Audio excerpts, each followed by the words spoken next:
Critics used to criticize Indian singer Dala Mendi by saying that the only reason his songs were getting popular was because the music videos had pretty women in it. So in 1998, Dala made the song Tunak Tunak Tun, and its music video had only green screen clones of himself. This song went on to be Dala's most popular song, and it's a great song and a great video. I love this song.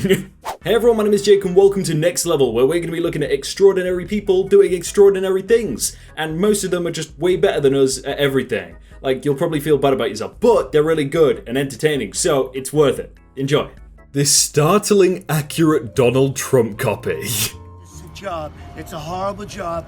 I have hired my good friend John Valente and his great wife, we're tremendous people.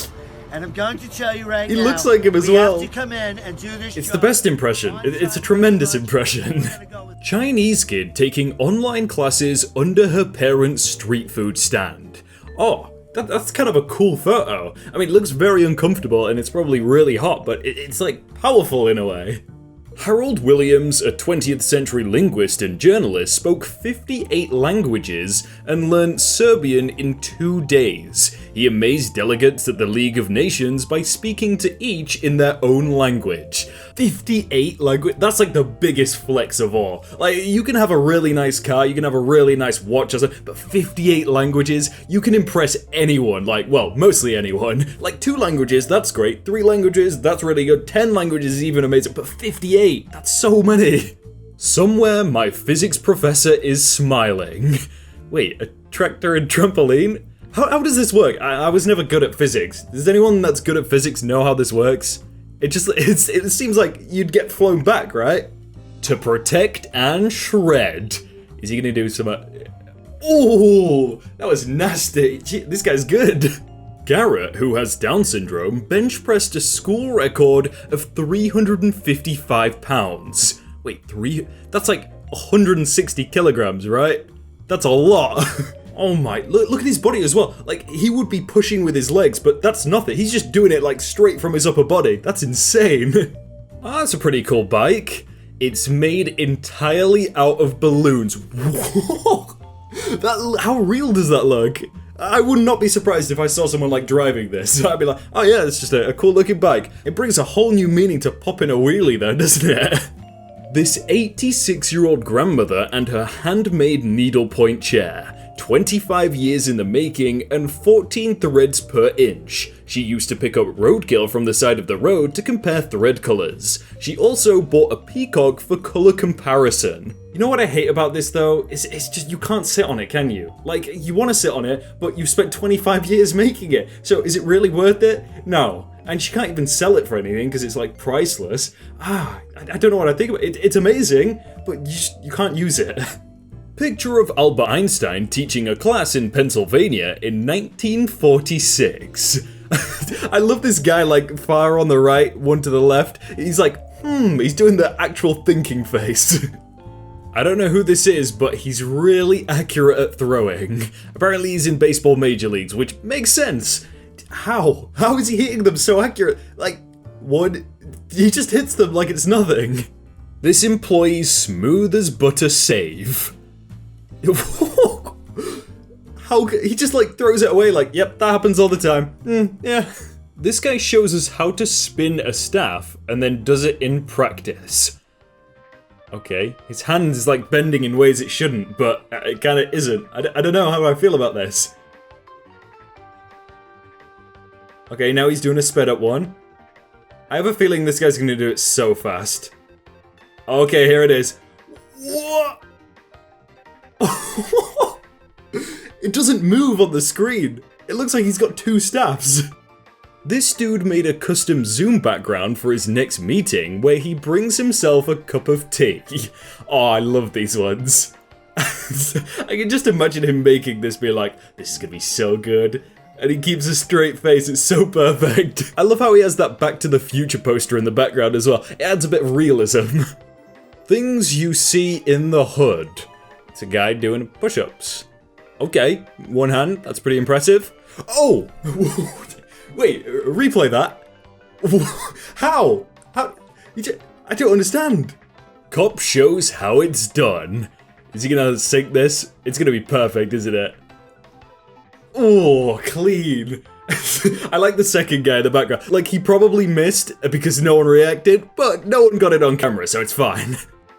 This cat perfectly executes his plan to lock up the dog. Wait, which way's the gate on? Oh, it's on that way. He's in there, and you're not coming out anymore.